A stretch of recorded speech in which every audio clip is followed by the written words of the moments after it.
علی بھائی آج کا پہلا سوال ہے، 16 اگست 2019 کو فرائیڈے کے دن علی بھائی نے مولانا طارق جمیل صاحب حفظہ اللہ سے ملاقات اور عیادت کے لیے ان کے آبائی گھر گئے تھے۔ پلیز اس ملاقات کی تفصیلات سے آگاہ فرمائیں تاکہ عوام الناس کے لیے بھی رہنمائی کا سبب ہو سکے۔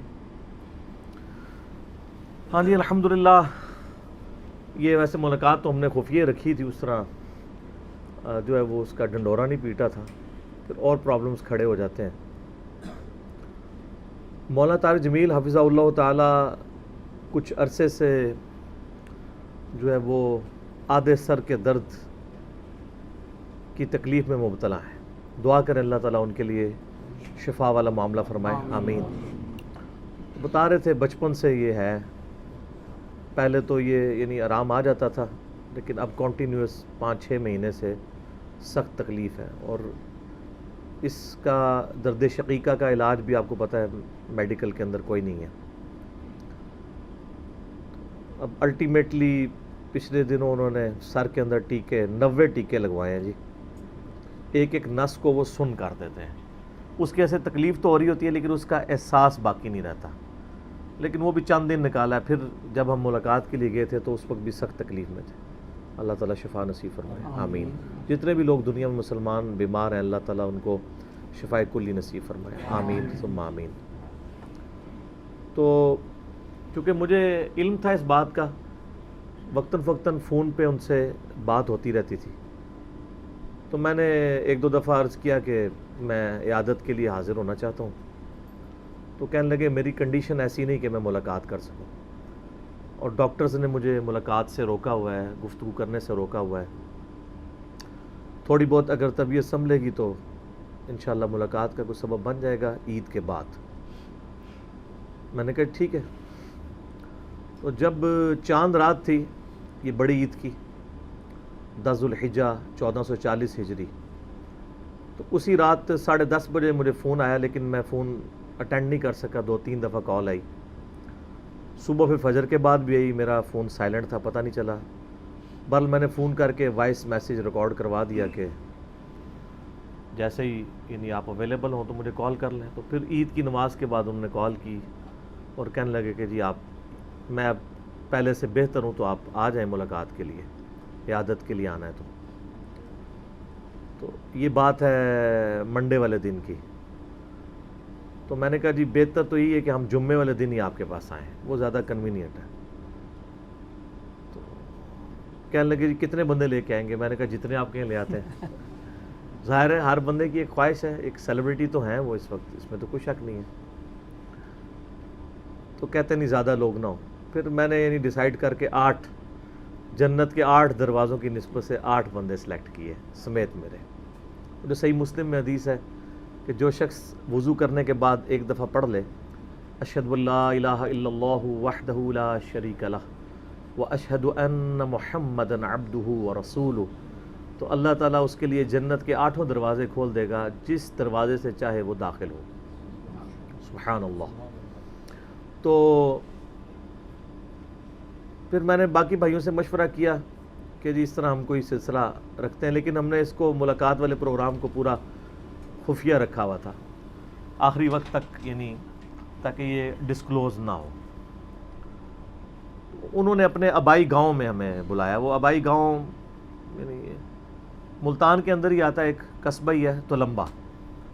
تو اب نئی موٹر وے کھل چکی ہوئی ہے، عبد الحکیم تک وہ جاتی ہے موٹر وے کالا شاہ کاکو سے، اور عبد الحکیم انٹرچینج سے اتر کے آلموسٹ 15-20 منٹ کی ڈرائیو ہے ان کے گاؤں تک۔ تو انہوں نے مجھے بتا دیا، ہم نے وہاں سے پوچھ کے تو آسانی سے کوئی پرابلم نہیں ہوئی پہنچنے میں، بلکہ وہ راستے میں ان کا فون بھی آیا کہ جی کدھر پہنچے ہیں۔ پھر میں نے بتایا اتنا ہم یہاں پہنچ چکے ہیں۔ تو میں نے کہا بے فکر ہے، ہم پہنچ جائیں گے آپ کے پاس۔ تو کہنے لگے سیدھا میرے ڈیرے پہ آپ نے آنا ہے۔ ظاہر ہے آپ کو پتہ ہے وہ لینڈ لارڈ آدمی ہیں، ان کے ڈیرے ہیں، اپنے پورا ایک سسٹم ہے خاندانی طور پہ، وہ ایک اپنا وہ کلچر ہے وہاں کا۔ تو آلموسٹ ہم کوئی 11:30 کے قریب وہاں ان کے ڈیرے پہ پہنچ گئے تھے، پوچھتے پوچھاتے کو زیادہ مشکل نہیں ہوئی۔ تو وہاں پہ پھر ان کے جو بڑے یعنی کلوز ہیں اور ایڈمنسٹریٹر بھی ہیں ان کے مدارس کے احتشام بھائی، انہوں نے ہمیں ریسیو کیا اور مہمان خانے میں، ان کا جو ڈیرے پہ مہمان خانہ بنا ہوا تھا وہیں پہ انہوں نے ہمیں بٹھایا، اور اتنے میں ان کے جو بیٹے ہیں یوسف جمیل، جو سب سے بڑے بیٹے ہیں، ان کی اتنی عمر نہیں ہے، 35 کے قریب ہوگی، کیونکہ طاہر جمیل صاحب کی شادی ذرا لیٹ ہوئی ہے، تو وہ بھی آگے ہمارے پاس، ان کے پاس پھر ہم بیٹھے رہے تقریباً آلموسٹ آدھا پونا گھنٹہ، ان سے گپ شپ ہوتی رہی مختلف ٹاپکس کے اوپر. زیادہ تر یہ سوشل میڈیا پہ جو دعوت کے حوالے سے کام تھا اس پہ میں نے ان سے ڈسکشن کی، اور چونکہ انہوں نے، میں نے بتایا تھا پچھلے دنوں میں نے ریکویسٹ کی تھی کہ یہ مونیٹائزیشن جو ہے اس کو آپ لمیٹڈ کریں، اس پہ ویڈیو اشتہار چل رہے ہیں اور باہر کے ملکوں میں تو انتہائی بیہودہ اشتہار چلتے ہیں. اب ایک بندے نے طاہر جمیل صاحب کی ویڈیو کو کلک کیا ہے کوئی قرآن و سنت کی بات سننے کے لیے، آگے جو ہے وہ بے پردہ عورت آ گئی ہے. پاکستان میں بھی ایون بلیڈ کے اشتہار میں بھی عورت داخل کی ہوئی ہے، اور باہر کے ملکوں میں تو پھر اسکروٹننگ بھی اس کی ہونی چاہیے. تو ماشاءاللہ انہوں نے یعنی سن لی یہ بات جو پہلے میں نے فون پہ عرض کیا تھا، تو انہوں نے اپنے بیٹے سے مشورہ کر کے مونیٹائزیشن ختم کروا دی. تو میں نے پھر یوسف بھائی سے بات کی کہ میں نے ان کو بھی کہا تھا آپ ختم نہ کریں، کیونکہ پھر وہ مین سٹریم سے چینل آؤٹ ہو جاتا ہے. مونیٹائزیشن والا چینل جو ہے وہ پروموٹ ہوتا ہے یوٹیوب کی طرف سے، تو آپ اسکروٹننگ کر دیں جس طرح ہمارے بھائیوں نے کی ہوئی ہے کہ ویڈیو اشتہار کوئی نہیں آئے گا، اور جے پی جی اشتہار جو ہیں وہ بھی ان کی کیٹیگرائزیشن ہو جائے، اس کے مطابق وہ ڈسپلے ہو. کہنے لگے جی ہم اس کے اوپر ورکنگ کر رہے ہیں انشاءاللہ تعالیٰ. اور اس کے علاوہ اور کافی ساری چیزیں ڈسکس ہوئیں جو کچھ کانفیڈینشیل بھی ہیں، وہ ضرورت نہیں ہے اس کو ڈسکس کرنے کی. اسی دوران پھر مولانا کی طرف سے پیغام آ گیا جی ان کو گھر لے آئیں اپنے گھر میں. وہ اپنے بیڈ پہ تھے، یہ بھی ہمارے لیے ایک خوشی کی بات تھی. انہوں نے اپنے بیڈ تک ہمیں یعنی رسائی دی، اور بڑے اچھے طریقے سے یعنی انہوں نے ریسیو کیا. اس کی تصاویر بھی ہیں، کچھ بھائیوں نے ویڈیو بھی چھوٹی سی بنا لی تھی، تو انشاءاللہ ہم ساتھ اٹیچ کر دیں گے. یعنی بڑی محبت کی. بیڈ پہ لیٹے تھے، میں نے کہا لیٹے رہے، اٹھ کے وہ جناب کھڑے ہوئے، بڑے اچھے طریقے سے معانقہ کیا، ماتھے پہ بوسہ دیا اور دعائیں دیں. میں نے بھی دست بوسی کی.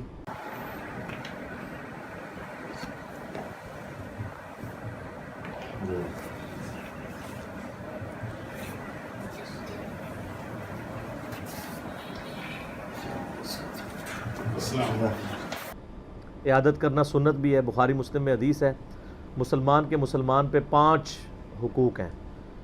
یعنی جب ملاقات ہو تو سلام کرے، دعوت دے تو دعوت قبول کرے، اور اس کے بعد چھینک آئے تو الحمدللہ کے جواب پہ یرحمک اللہ کہے.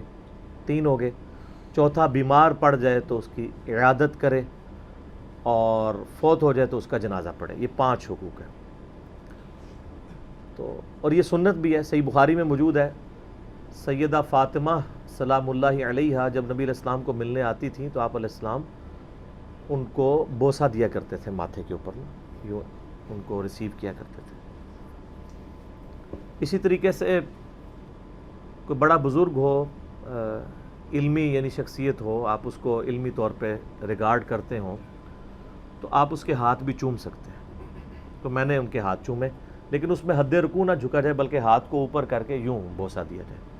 اور یہ بھی صحیح سند سے، الادب المفرد امام بخاری کی کتاب ہے، اس میں صحیح سند سے یہ ثابت ہے کہ سیدنا سلمہ ابن اکوع رضی اللہ تعالیٰ عنہ کو 2 تابعین ملنے کے لیے آئے، تو انہوں نے اپنے 2 ہاتھ یوں بلند کر کے کہا کہ یہ میرے 2 ہاتھ ہیں جن سے میں نے نبی علیہ السلام کے ہاتھوں پہ بیعت کی تھی. تو ان تابعین نے ان کے ہاتھوں کو پکڑ کے چوم لیا، نبی علیہ السلام کی نسبت کی وجہ سے بھی اور ایک عزت دینے کے لیے بھی.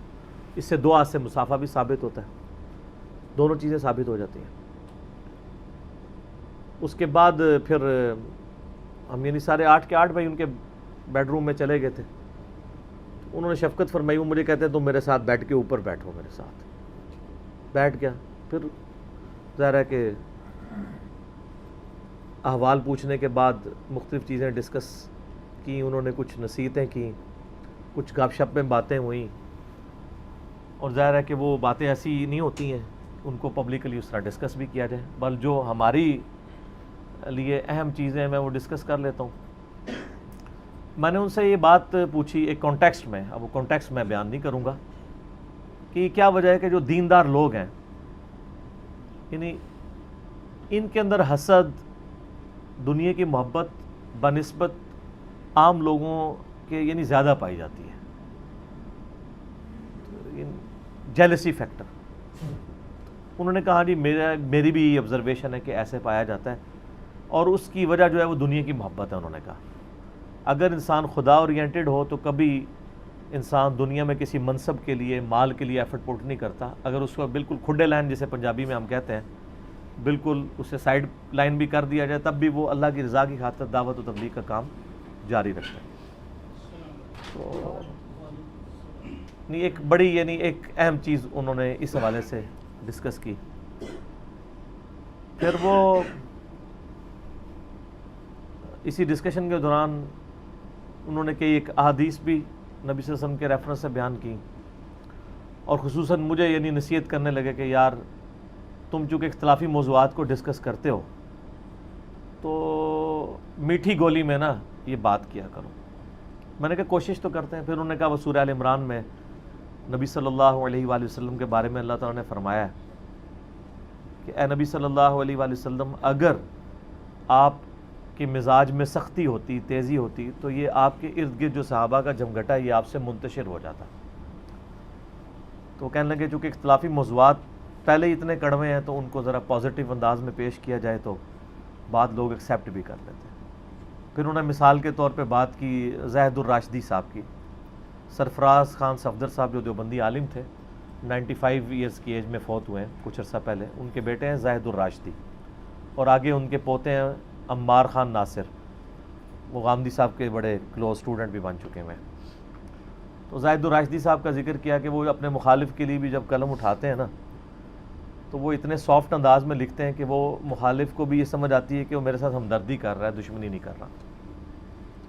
تو کہنے لگے تم بھی اس چیز کا خیال رکھا کرو. میں نے کہا جی ایک خاص حد تک خیال تو رکھا جا سکتا ہے. اب میں بار بار عرض کرتا ہوں کہ سیدنا عمر کو آپ ابو بکر نہیں بنا سکتے. ان کے مزاج کی وہ تیزی ہے, کوئی ختم تو نہیں. اگر کوئی کر سکتا ہوتا تو نبی علیہ السلام کی مبارک صحبت تھی. ہر شخص کو اللہ نے ایک شاکلہ دیا ہے, وہ اس سے باہر نہیں نکل سکتا. اس طرح میرا بھی ایک شاکلہ ہے. البتہ ایک چیز کی گارنٹی ہونی چاہیے کہ آپ گفتگو کرتے ہوئے کسی کو گالی گلوچ نہ کریں اور غیر پارلیمانی, غیر مہذب الفاظ استعمال نہ کریں. باقی جو انداز بیان ہے وہ تو ہر شخص کا اپنا ہے. بلکہ سیدنا عمر تو کئی صحابہ کی انہوں نے آپ کو پتہ ہے پھینٹی بھی لگائی ہے, مار کٹائی بھی کر دیتے تھے. اور تلوار تو بخاری مسلم میں درجنوں حدیثیں ہیں. ذرا سا ان کو کسی پہ غصہ آتا تھا تو یا رسول اللہ اجازت دیں اس کی گردن اتار. تو میں حضرت عمر سے تو بہت نرم ہوں. جو مجھے لوگ سخت سمجھتے ہیں نا تو وہ اولو العلم قائما بالقسط بنتے ہوئے پہلے سیدنا عمر کے بارے میں ہمیں شرعی حکم بتائیں کہ نبی علیہ السلام کی موجودگی میں جو اس طرح کا ان کا رویہ ہوتا تھا. ہم تو حضور کے سامنے بھی نہیں کر رہے, 1400 سال بعد کر رہے ہیں, اور ہم نے وہ گمراہی کا دور دیکھا ہے جو حضرت عمر نے دیکھا نہیں ہے. ہم پہ زیادہ مشکل وقت آیا ہوا ہے اس اعتبار سے. تو اگر آج حضرت عمر ہوں تو ان کی حالت کیا ہو. روزانہ آپ کو ٹی وی پہ کتنے شہیدوں کی خبریں آ رہی ہوں, اور ان میں اکثر یعنی علماء ہی ہوں جو ان کے ہاتھوں شہید ہو رہے ہوں. تو کوئی شخص اپنی اس سے باہر نہیں آ سکتا. اسی دوران آلموسٹ 1:45 کا ٹائم ہو چکا تھا. تو مجھے کہنے لگے یار جمعہ تم نے آج پڑھانا ہے ہماری مسجد میں, جو ان کی وہاں پہ مسجد ہے. تو اور کہتے ہیں یار ادھر وہ زیادہ تر لوگوں میں جھگڑا اور لڑائی جھگڑا رہتا ہے, تو اس ٹاپک پہ نا ڈسکشن کرنی ہے.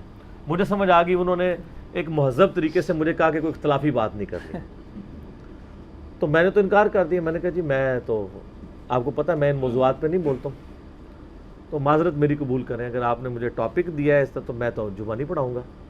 جو پڑھا رہا ہے وہ پڑھاتا رہے. تو وہ پھر مسکرا پڑے, کہتے ہیں یار جو تمہارا دل ہے نا بیان کر دو, چلو پڑھاؤ جمعہ. میں نے کہا ہاں اب میں اپنی مرضی سے بیان کروں گا انشاءاللہ تعالی. پھر مسجد میں ہم آئے, وضو کیا, اور آلموسٹ 1 بج چکا تھا. چونکہ وہاں پہ 1:30 بجے جمعہ ہوتا تھا, تو ہم نے وضو کر کے تیاری کر کے مسجد میں آئے, بیان کیا. میں نے سورہ بنی اسرائیل میں جو 10 کمانڈمنٹس آئی ہیں, آیت نمبر 23 سے آنورڈ، تو وہ میں نے پہلی 2 کمانڈز اس میں کور کی، توحید کے اوپر اور والدین کے ساتھ حسن سلوک، اور اس کانٹیکسٹ میں جو احادیث آتی تھی صحیح الاسناد وہ بیان کی۔ طارق جمیل صاحب میری تقریر کے شروع میں ہی، خطبے کے شروع میں ہی آلموسٹ پہنچ گئے تھے، پہلی صف میں بیٹھ کے انہوں نے خطبہ سارا سنا ماشاءاللہ۔ اللہ تعالیٰ بارش نازل فرماتا ہے، لیکن بارش نازل فرمانے کی ذمہ داری اللہ تعالیٰ نے فرشتوں کو سونپ رکھی ہے، لیکن جب بارش نہ ہو رہی ہو تو ہم کبھی کسی فرشتے کو دعا کے لیے نہیں پکارتے، اگرچہ اس کی ذمہ داری اللہ نے لگائی ہے، ڈیوٹی اللہ نے لگائی ہے، ہم اللہ کو پکارتے ہیں، صلاۃ الاستسقاء پڑھتے ہیں، دعا مانگتے ہیں۔ اس کے بعد سنتوں کا وقفہ ہوا، چونکہ وہ حنفی طریقے پہ ہو رہا ہوتا ہے وہاں پہ، تو نماز میں نے ان کو کہا تھا نماز میں نہیں پڑھاؤں گا، کیونکہ آپ پتہ گاؤں ایریا ہے، میں نے پڑھنی تھی رفع الیدین کے ساتھ، آمین اونچی کہنی تھی، ایک اس طرح بعض کا لوگ ہضم کرنے والے نہیں ہوتے، تو ان کا نہیں، ٹھیک ہے امام صاحب نماز پڑھا دیں گے، آپ صرف خطبہ دیں۔ خطبے کے بعد سنتوں کا وقفہ ہوا، تو طارق جمیل صاحب تھرو آؤٹ تکلیف میں ہی تھے، انہوں نے بڑی مشکل سے بیٹھ کے سنتیں ادا کی، فرض کے لیے بھی ان کو پکڑ کے ساتھی نے اٹھایا تو فرض انہوں نے ادا کیے، فرض پڑھ کے وہ چلے گئے، اور ہم لوگوں نے چونکہ مسافر بھی تھے تو ہم نے نماز جمع بھی کرنی تھی، جب لوگ سنتیں پڑھ کے نکل گئے تو ہم نے پھر عصر کی اپنی جماعت وہیں پہ کروا لی، 2 فرض ادا کیے۔ سنت ہے سفر میں، تو بخاری مسلم میں درجنوں احادیث ہیں، سفر کے علاوہ بھی صحیح مسلم میں اوپر تلے 10 احادیث ہیں، انٹرنیشنل نمبر کے مطابق 1629 سے لے کے آنورڈ، کہ ابن عباس کہتے ہیں کہ نبی صلی اللہ علیہ وآلہ وسلم نے بغیر خوف کے، بغیر بارش کے، یعنی یہ بتانا چاہ رہے ہیں کوئی مجبوری نہیں تھی، مدینہ شریف میں، یعنی بغیر سفر کے ہمیں ظہر عصر کی نمازیں جمع کروائیں اور مغرب اور عشاء کی بھی کروائیں۔ تو تابعین نے پوچھا یہ کیوں کیا تھا انہوں نے، تو ابن عباس نے کہا تاکہ اس امت کے لیے آسانی ہو جائے اور کوئی حرج باقی نہ رہے، لیکن امت کے علماء نے فرقہ واریت کی آڑ میں، سنی شیعہ ٹسل کی آڑ میں یہ فیسلٹی امت سے چھین لی، اور میرا اس پہ ڈیٹیلڈ ایک کلپ بھی ہے، نمازوں کو جمع کرنا حرام سوالیہ نشان، تو وہ آپ دیکھ لیں، میں نے جتنے وسوسے ہیں حنفیوں کی طرف سے اٹھائے جاتے ہیں ان کو میں نے ایڈریس کیا اللہ کے فضل سے۔ تو ہم نے نماز جمع کی، تو کچھ لوگ پیچھے کھڑے ہوئے تھے، ظاہر ہے لوگ ویڈیوز دیکھتے ہیں، حالانکہ وہ بالکل دور دراز کا ملاقات کے لیے کھڑے ہوئے تھے۔ میں نے پھر جو لوگ تھے موجود ان سے ملاقات کی، سلام دعا کر کے ہم لوگ واپس آئے، تو کھانا ریڈی کیا ہوا تھا انہوں نے، تو ساتھ والے کمرے میں کھانے کا مینیو نہیں میں نے بتانا، بل اچھا تھا، آم بھی تھے، آم تو ابھی تک وہاں پہ چل رہے ہیں جناب، بلکہ ہم نے وہاں آموں کے درخت دیکھے ہیں تو ان کے ساتھ اتنے موٹے موٹے چونسا آم لٹکے ہوئے تھے، ابھی جو سبز ہی تھے۔ یہاں پہ تو آلموسٹ چونسے کا سیزن اینڈ ہو رہا ہے، وہاں پہ ابھی بھی ہے اور سستے آم۔ تو کھانا وغیرہ کھایا، تو کھانے کے دوران ہی طارق جمیل صاحب وہاں پہ آ گئے، تو موقع غنیمت جان کے میں نے ان سے پھر ذرا گپ شپ کرنی شروع کی مختلف ٹاپکس کے اوپر۔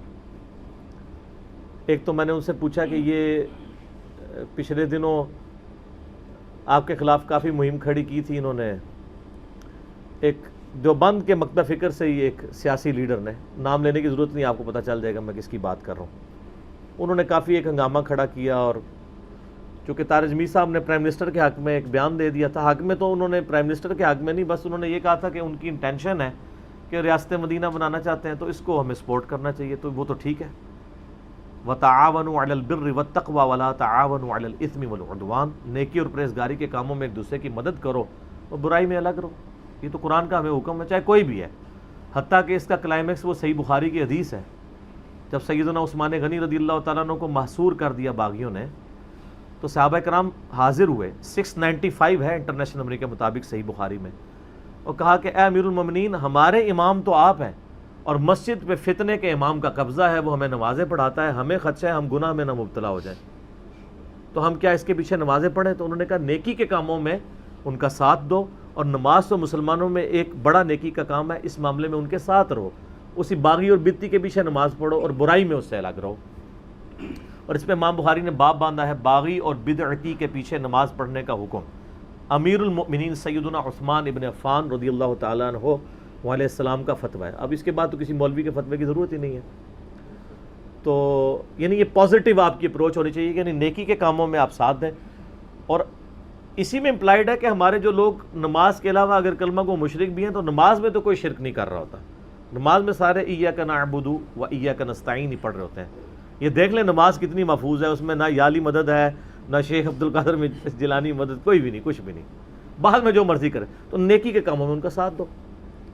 تو کہنے لگے میں نے تو اس انٹینشن کے ساتھ وہ ریکارڈنگ کروائی تھی. تو میں نے کہا جی وہ تو آپ کے مخالف, جو پرائم منسٹر کے بھی مخالف ایک مذہبی سیاسی جماعت کے لیڈر ہیں, تو انہوں نے تو کہا کہ جی علماء آپ سے بڑے ناراض ہوئے ہیں, انہوں نے آپ کے اوپر بھی بڑی سختی کی کہ جی وہ یہ کر رہے ہیں اور وہ.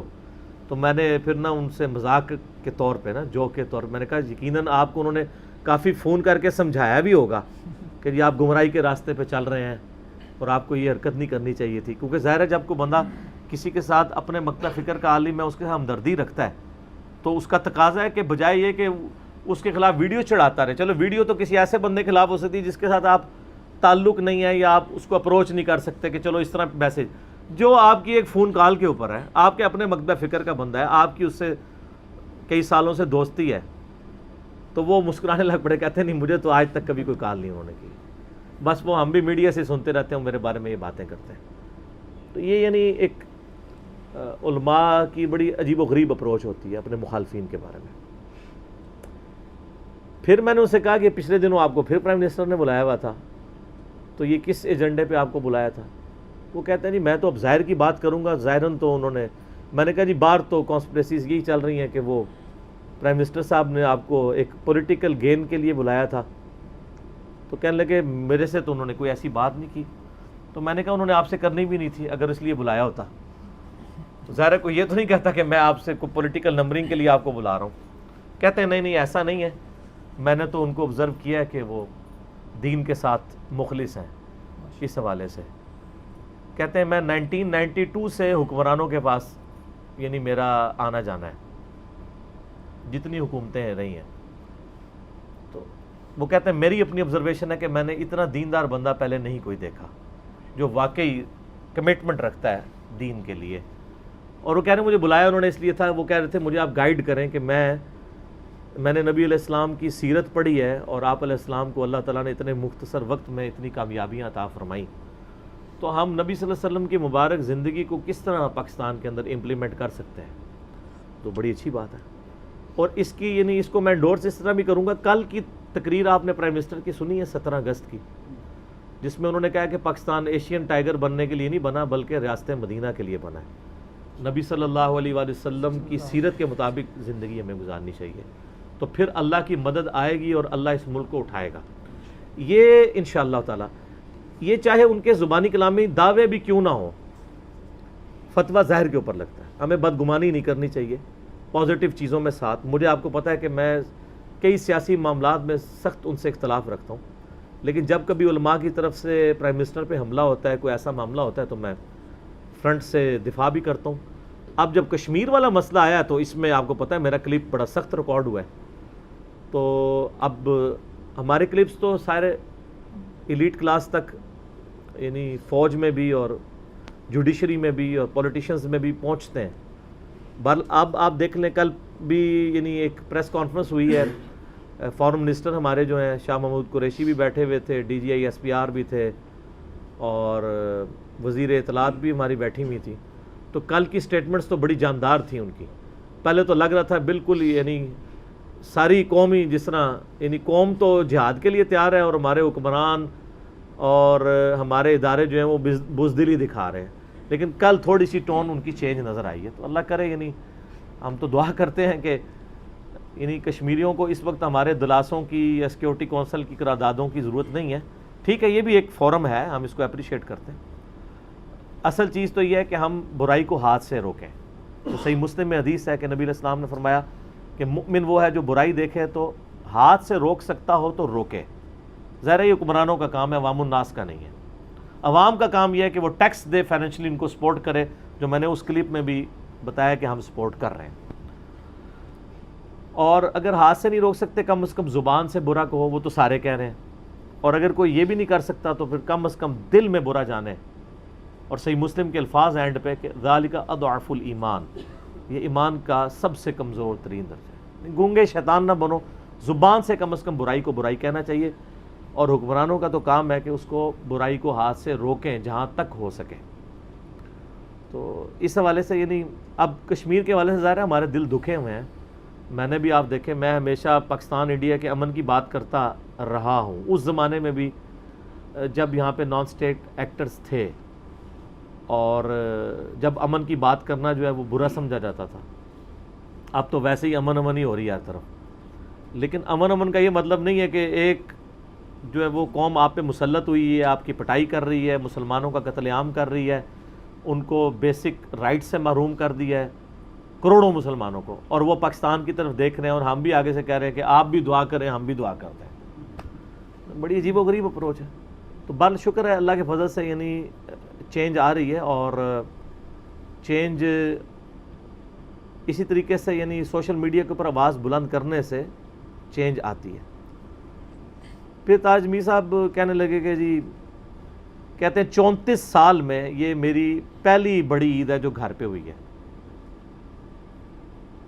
اور مجھے بڑا عجیب لگ رہا ہے, میں بیڈ پہ اپنے لیٹا ہوا ہوں, میں تو بڑا ایکٹیو ایکسٹروورٹ بندہ تھا, انٹروورٹ بن گیا ہوں. بیماری کی حالت یہ ہے کہ صرف جمعے کے لیے مسجد میں جاتے ہیں. وہ پچھلے کئی مہینوں سے وہ اپنے کمرے میں ہی نماز پڑھ رہے ہیں. ان کا بیٹا جماعت کرواتا ہے, وہیں بیٹھ کے ساتھ یہ کھڑے ہو کے نماز پڑھ لیتے ہیں بیڈ کے اندر, بیڈ روم میں. تکلیف کی وجہ سے نکل نہیں پاتے. اب دیکھیں آدھے سر کا درد اور مسلسل ہو اور آرام بھی نہ آتا ہو, مشکل ہو جاتا. تو کہہ رہے تھے 34 سالوں میں یہ پہلا موقع ہے کہ میں نے اپنے گھر میں عید کی ہے. اور اس کی وجہ یہ ہے کہ آپ کو پتہ ہے یہ تبلیغی جماعت کی طرف سے ہر سال حج کرنے کے لیے جاتے ہیں, یعنی ایز اے ریپریزنٹیٹیو. سنت بھی ہے, نبی اسلام بھی اعلان نبوت کے بعد منا کے خیموں میں جا کے آؤٹ سائڈرز کو دعوت اسلام پیش کرتے تھے.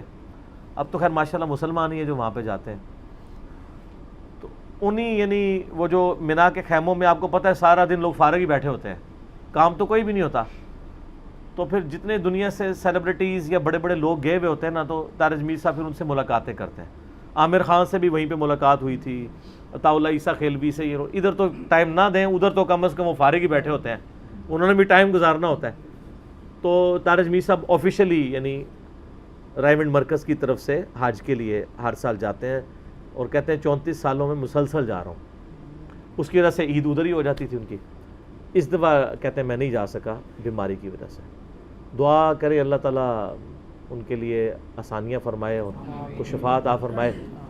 اور بلکہ کل شاہ جی مجھ سے کہہ رہے تھے جی طارق جمیل صاحب کی کوئی ریپلیسمنٹ ہے تبلیغی جماعت میں.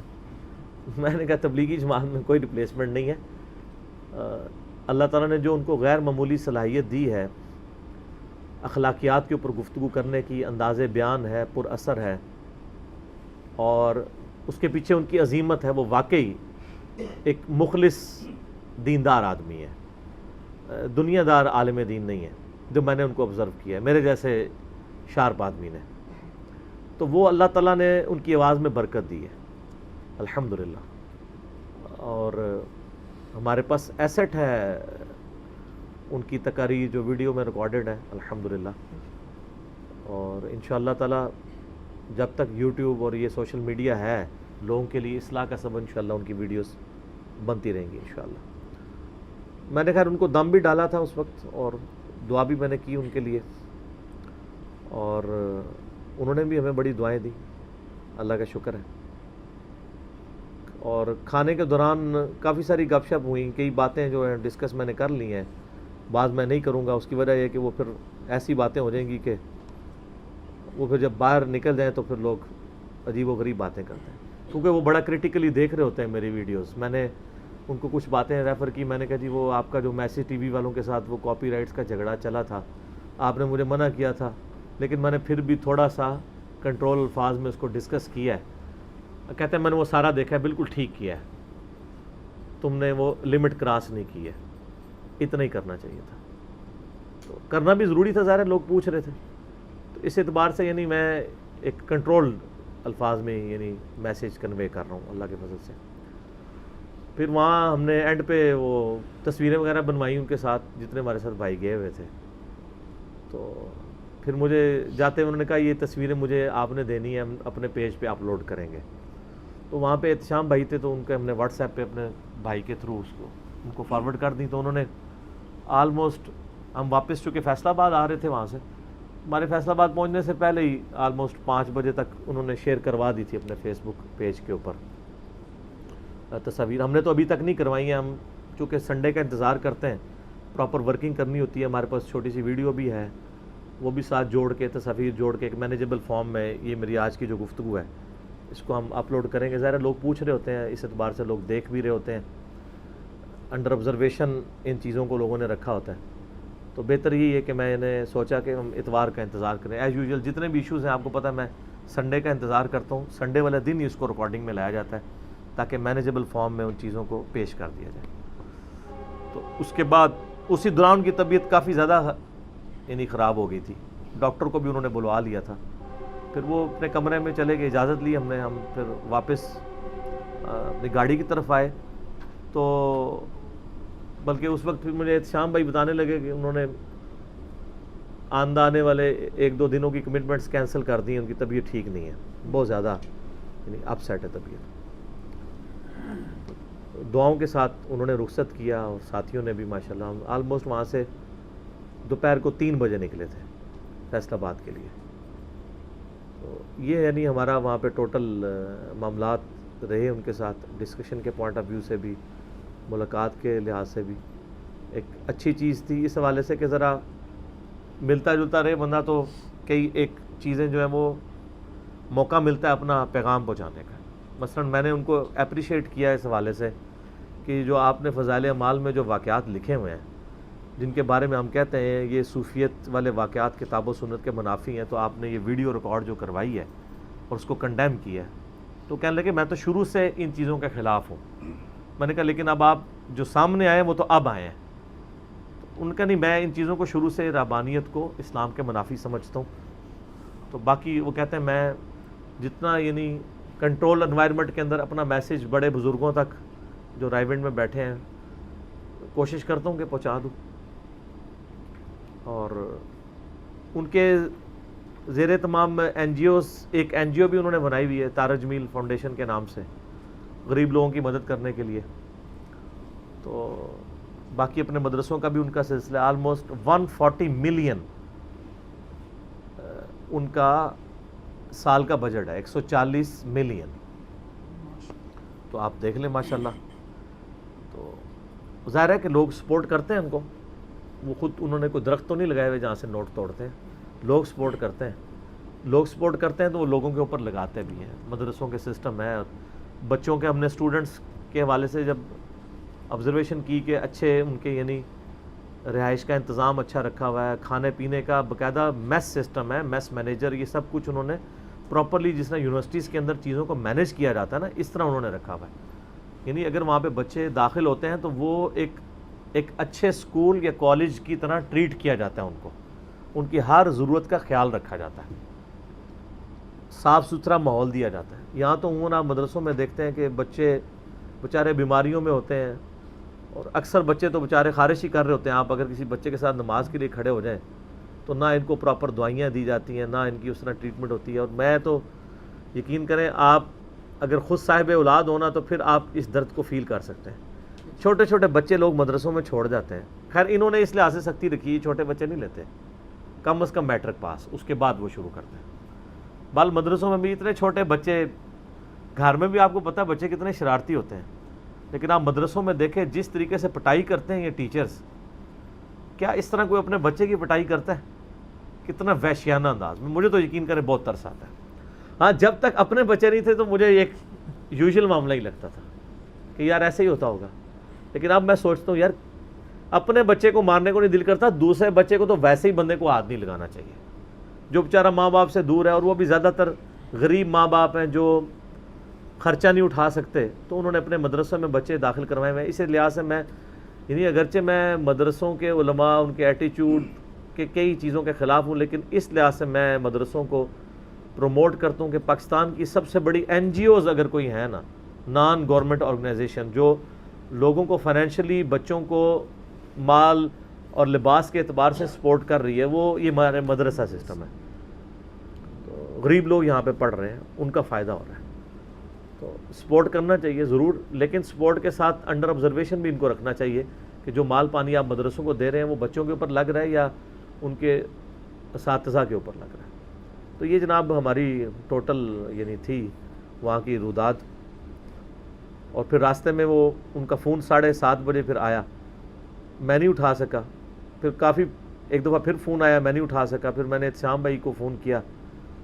وہ کہتے ہیں جی وہ مولانا کی عادت ہے جب ان سے کوئی رخصت ہو کے جاتا ہے تو وہ جب تک گھر نہ پہنچے تو وہ کنفرم کرتے ہیں. پھر اگلے دن یعنی 17 اگست کو عصر کی نماز کے لیے میں جا رہا تھا تو ان کی کال آئی, تو میں نے اسی وقت ان کو اس وقت اٹینڈ نہیں کر سکا. میں نے خود کال کی تو کہنے لگے میں نے یہی پوچھنا تھا کہ آپ پہنچ گئے گھر. میں نے کہا جی پہنچ گئے. دعائیں وغیرہ دی. بہرحال ایسے لوگ امت کے لیے سرمایہ ہے. علمی اختلاف تو کبھی بھی ختم نہیں ہو سکتا. وہ مولانا اسحاق صاحب والی بات ہے رحمہ اللہ تعالیٰ, وہ کہتے تھے کہ اختلاف ختم کرنا ہے نا تو اس کا ایک ہی حل ہے کہ دنیا کے سب لوگ پاگل ہو جائیں اور سوچنا چھوڑ دیں. جب سوچنا چھوڑ دیں گے, عقل سے پیدل ہو جائیں گے, پھر ہی اتفاق ہو سکتا ہے. نبی کی موجودگی میں اختلاف کو دبایا جا سکتا ہے.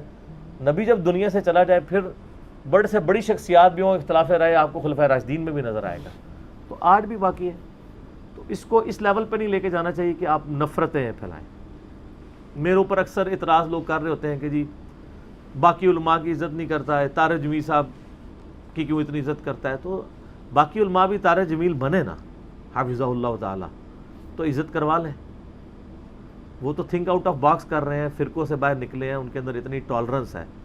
آپ امیجن کر سکتے ہیں کہ وہ جمعے کے خطبے کے لیے انہوں نے کر دیا. یہاں تو آپ کسی حنفی مسجد میں اونچی آمین کہہ دیں تو کتنی نفرت سے دیکھتے ہیں. چاہے جائے کہ ممبر پہ جگہ دیں گے اس کو. تو سر پھر اتنا حوصلہ آپ جب پیش کریں گے تو پھر ظاہر ہے کہ اس کا رسپانس بھی اسی طریقے سے آئے گا. تو ہماری کوشش یہی ہوتی ہے کہ جو اس طرح کے لوگ ہیں ان کے ساتھ رابطہ رکھا جائے دعوت و تبلیغ کے حوالے سے بھی. اور آپ کو پتہ ہے میں تبلیغی جماعت کا بہت بڑا سپورٹر ہوں. میں سمجھتا ہوں کہ دیوبندیت کو تباہی سے اگر بچایا تو تبلیغی جماعت نے بچایا, ورنہ تو یہ ان میں جو وائلنسی جتنی آ چکی تھی یہ وائلنٹ ہو چکے ہوئے تھے. اگر تبلیغی جماعت نہ ہوتی, دیوبند کو ایز اے مکتبہ فکر اور اوورآل اگر آپ اسلام کی خدمت کے پوائنٹ آف ویو سے دیکھیں تو اس وقت مجھے تبلیغی جماعت جیسی کوئی جماعت نظر نہیں آتی اپنے تمام اختلافات کے باوجود کہ دعوت و تبلیغ کا وہ کام اس حوالے سے کر رہی. پھر میں نے ان سے ڈسکس کیا, جو مولانا سعد کاندھلوی صاحب کا آپ کو پتہ ہے اختلاف رائے ہوا ہے. انڈیا میں تو جو نظام دین مرکز ہے وہ تبلیغی جماعت 2 حصوں میں آپ کو پتہ ہے ٹوٹ چکی ہے. رائے ونڈ کا مرکز شورا کو لے کے چل رہا ہے, وہ امیر کو لے کے چل رہا ہے.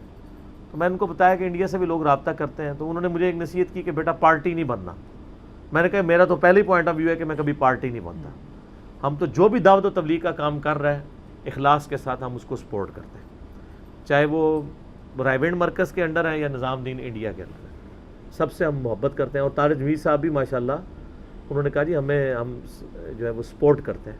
البتہ چونکہ اب ڈویژن ہو چکی ہے تو میں نے ان سے پوچھا کہ ایک ہی جماعت کے 2 ٹکڑے ہوئے ہیں تو کچھ مسجدیں ان کے پاس چلی گئی کچھ ان کے پاس, تو کیا ایک جماعت کا ایک ٹکڑا دوسرے ٹکڑے والی مسجد میں ان کو وہ داخل ہونے دیتے ہیں؟ ان کا نہیں, داخل نہیں ہونے دیتے. یہ کتنا بڑا ظلم ہے یار. یعنی اس طرح یعنی فرقہ کیا, میں تو یعنی وہ حیران ہوا کہ وہ مطلب دوسرے کی مساجد کو مسجد درار سے تشبیہ دیتے ہیں. وہ جو منافقین کی مسجد تھی جو قرآن میں سورہ توبہ میں ذکر ہے, جو مسلمانوں کو ضرر پہنچانے کے لیے مسجد زرار یا ضرار عربی میں کہیں گے. تو اتنے یعنی سخت رویے ہیں لوگوں کے. تو یہ جناب ہماری ٹوٹل ان کے ساتھ جو گپ شپ ہوئی میں نے رکھ دی. بس دعا کریں اللہ تعالیٰ آسانیاں فرمائے اور شفائے کلی ان کو نصیب فرمائے. ان کا سایہ مسلمانوں پہ اتحاد قائم رکھے, ان کو اسی طریقے سے اتحاد امت کی بات کرنے کی توفیق عطا فرمائے. تو باقی میں ان سے جو گلے شکوے جو لوگ مجھ سے کرتے ہیں نا کہ جی آپ طارق جمیل صاحب کو یہ بھی سمجھائیں یہ بھی سمجھائیں, میں اپنا میسیج ان تک بڑے احسن انداز میں جب ملاقات ہوتی ہے میں پہنچا دیتا ہوں, اور وہ کئی چیزوں سے ایگری بھی کرتے ہیں. یہ نہ سمجھیے گا کہ مطلب میں, اور جب وہ مجھے ڈائریکٹلی چند باتوں کے اوپر کہہ دیتے ہیں کہ اس کو ایسے کرنا چاہیے تو مجھے بھی حق حاصل ہے, میں ان کے سامنے پوائنٹ آف ویو رکھتا ہوں اور ماشاءاللہ وہ قبول کرتے ہیں. لیکن میں وہی بات کروں گا جو پرائم منسٹر نے کی.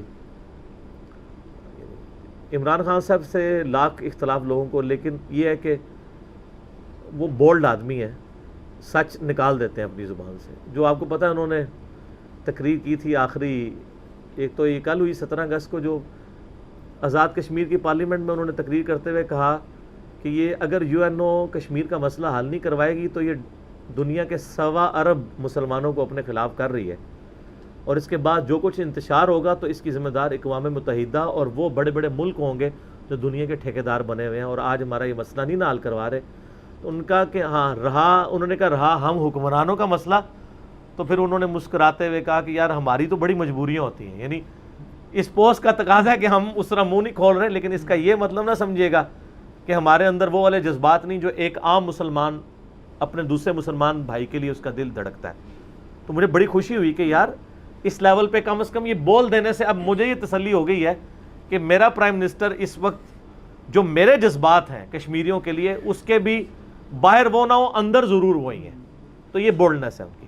تو اسی کو آپ طارق جمیل صاحب کے اوپر بھی لیں کہ ظاہر ہے وہ بھی ایک جماعت کے ساتھ اٹیچ ہیں، کچھ مجبوریاں ہوتی ہیں، ان مجبوریوں کے ساتھ آپ نے پازیٹیولی اپنا میسیج بھی کنوے کرنا ہوتا ہے اور سٹیج کو بھی اس طریقے سے آپ اوائڈ نہیں کر سکتے ورنہ ایک پورا ہنگامہ کھڑا ہو جاتا ہے. یعنی طارق جمیل صاحب اگر دنیا میں 6 براعظموں میں انہوں نے جا کے درس و تدریس ہزاروں مسجدوں میں کیا تو ظاہر ہے وہ مسجدیں کسی فرقے کی تھی نا، دیوبند کی، اور اگر دیوبندی ان کو مردود قرار دے دیتے تو ان کے وہ سارے کے سارے اب انہوں نے ایک مقام ضرور گین کر لیا کہ آپ وہ بند کمرے میں بھی ویڈیو بنائے تو لاکھوں لوگ دیکھیں گے، لیکن اس سٹیج تک پہنچنے کے لیے ان کو ایک پلیٹ فارم کی ضرورت تھی، وہ انہوں نے کیا.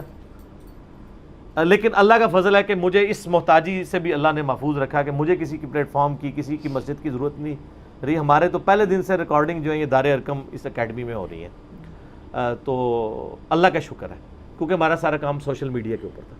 لیکن چونکہ اب انہوں نے سارا معاملہ کیا ہے تو میں آپ کو آخر میں صرف حصول برکت کے لیے ایک بات جو میں نے ان سے کی وہ میں آپ کو سنا دیتا ہوں، چونکہ میں نے ویڈیو میں بھی کی ہوئی ہے.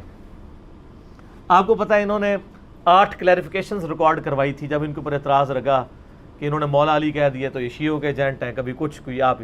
تو وہ ایک بھائی سامنے بیٹھ گئے اور ان سے وہ ایک پرچی پہ لکھے ہوئے سوال کہہ رہے ہیں کہ جی لوگ یہ جاننا چاہتے ہیں، جس پہ میں نے پھر پوری انجینئرنگ کی تھی مولانا طارق جمیل کلیریفیکیشنز. تو اس میں اس نے ایک سوال کیا تھا کہ مولانا آپ نے علماء کو جراثیم کہا ہے، تو اس کے جواب میں مولانا طارق جمیل صاحب نے کہا کہ میں نے ان کو جراثیم نہیں کہا، میں نے یہ کہا ہے کہ پاکستان، انڈیا، بنگلہ دیش سے لوگ فرقہ واریت کے جراثیم لے کر یورپ اور امریکہ میں آتے ہیں اور یہاں بھی آپس میں لڑتے رہتے ہیں، یہ جراثیم ان ملکوں سے لے کے آتے ہیں. میں نے علماء کو جراثیم نہیں کہا تھا بلکہ میں نے یہ کہا تھا کہ وہاں سے یہ لوگ جراثیم لے کے آتے ہیں. تو میں نے اس کے اوپر ایک جواب دیا تھا، وہ پھر میں نے لائیو مولانا کو سنایا کھانے کے دوران جب وہ سامنے بیٹھے تھے. میں نے کہا شیخ صاحب میں عرض کرتا ہوں مجھے صرف یہ بتائیے کہ یہ آپ نے جو یہ بات کی کہ وہ جراثیم پاکستان سے لے کے آئے تھے تو پاکستان میں ان لوگوں کو یہ جراثیم لگائے کس نے تھے؟